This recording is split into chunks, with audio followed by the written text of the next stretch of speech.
1937 году вызвали папу на допрос неожиданно. Мама, она училась в Институте благородных девиц, она в Бийске училась. Вот. Семья была образованная. Папа работал бухгалтером, а мама, она учительница, и когда уже было много детей, она дома работала, дома была всегда. Вот. И его арестовали. После этого допроса его арестовали.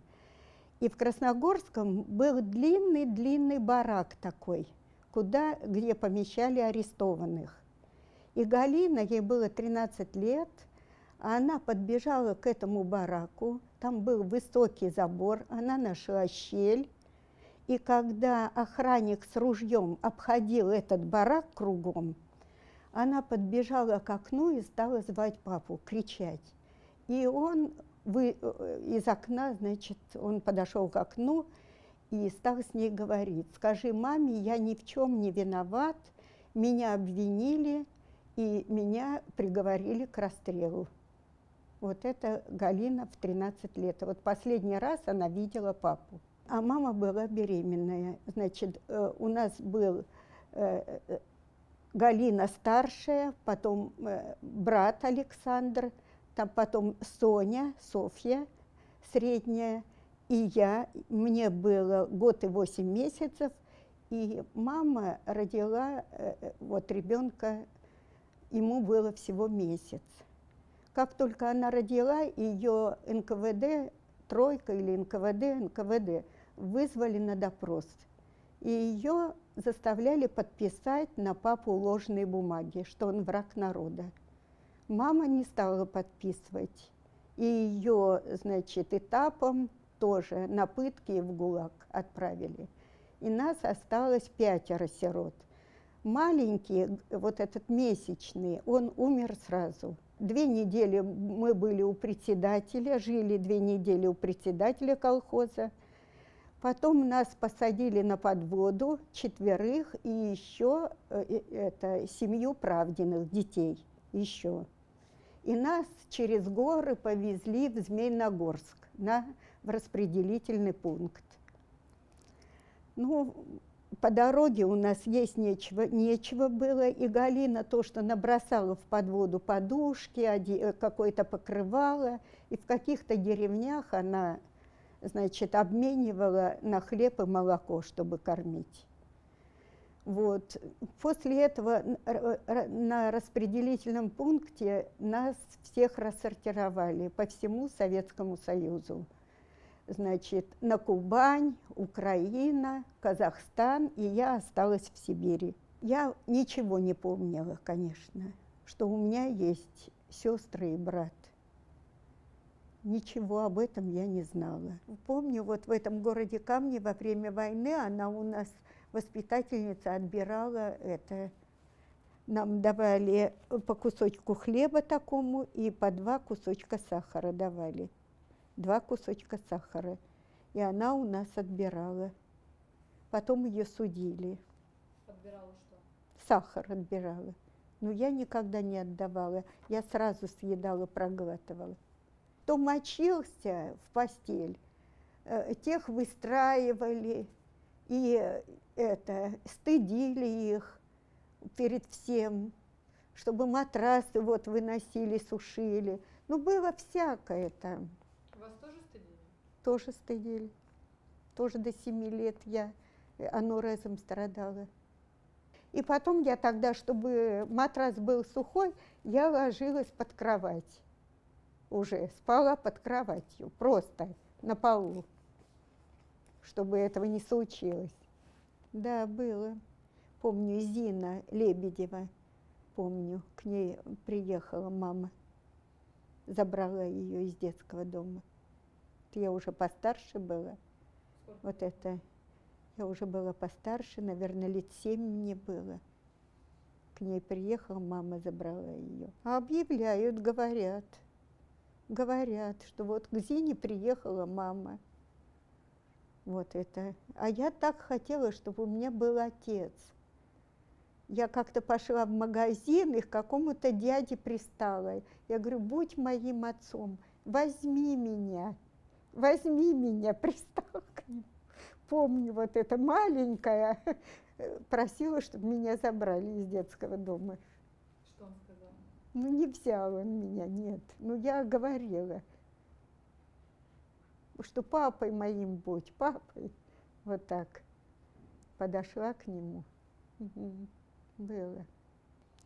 Ну, хотелось, конечно, чтобы кто-то по голове погладил, кому-то прижаться, кому-то это вот такие чувства бывали нахлынут вдруг.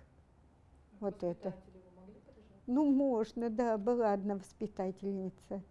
Такая вот так она прижмет, и так хорошо, думаешь. Вот. Это уже было мне 11 лет, меня нашел брат. И приехал в этот детский дом за рекой. Он был всего неделю. Ну, я думала, какой-то дядька приехал. Какой-то дядька приехал.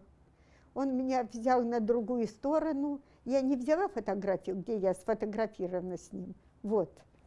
Он мне конфеты, пряники, это все. А так он мне ничего не рассказывал о родителях. Как-то я не знала родителей с детства. Это я считала, как будто так и надо.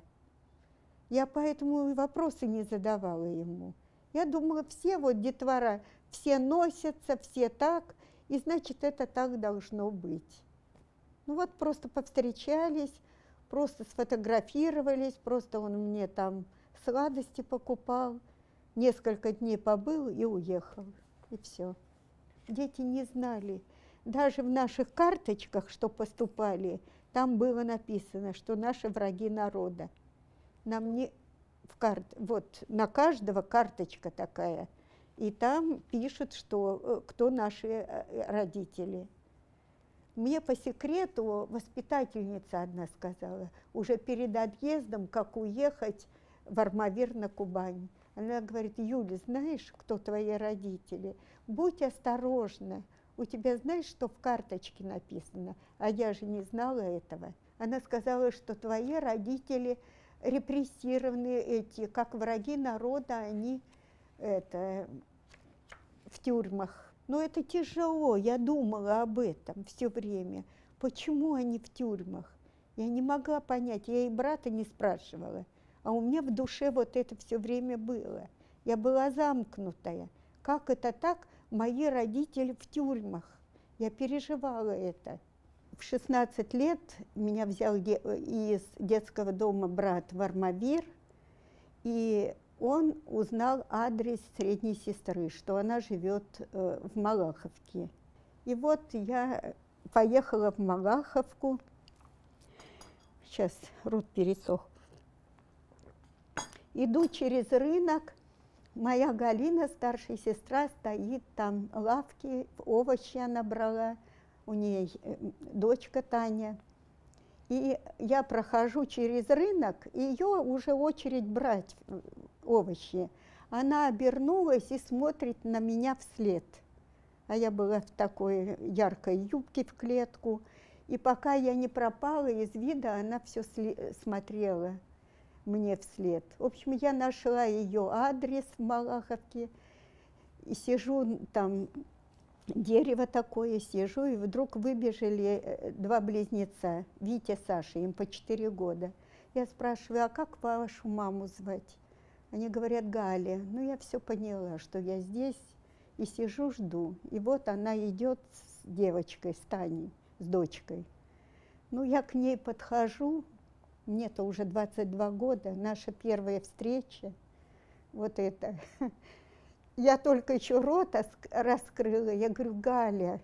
Она говорит, как ты только опустила глаза, я сразу поняла, что это ты. И, в общем, она так и рухнула, в обморок упала. Ну вот здесь наша произошла встреча. Вот 3 сестры мы встретились. Это запрашивал брат мой. Так, это на Михаила Дмитриевича, в том, что он ранее проживал в данном сельском совете и в 1937 году был арестован и осужден. Имущество, дом, принадлежащий гражданину Синета, был конфискован и передан государственному учреждению. Справка дана на основании свидетельских показаний. Здесь председатель исполкома сельского совета, депутатов трудящихся, секретарь исполкома сельского совета, депутатов трудящихся. Репрессирован 15 июля 1938 года постановлением комиссии НКВД и прокуратуры СССР по статье 58 УК РСФСР к расстрелу. Так, реабилитирован 15 апреля 1958 года определением военного трибунала Сибирского военного округа, реабилитирован посмертно за отсутствием в его действиях состава преступления. Вот. Постановление от 28 августа 1938 года в отношении Синета Татьяны Андриановны отменено, дело производством прекращено. Синета Татьяна Андриановна по настоящему делу полностью реабилитирована посмертно.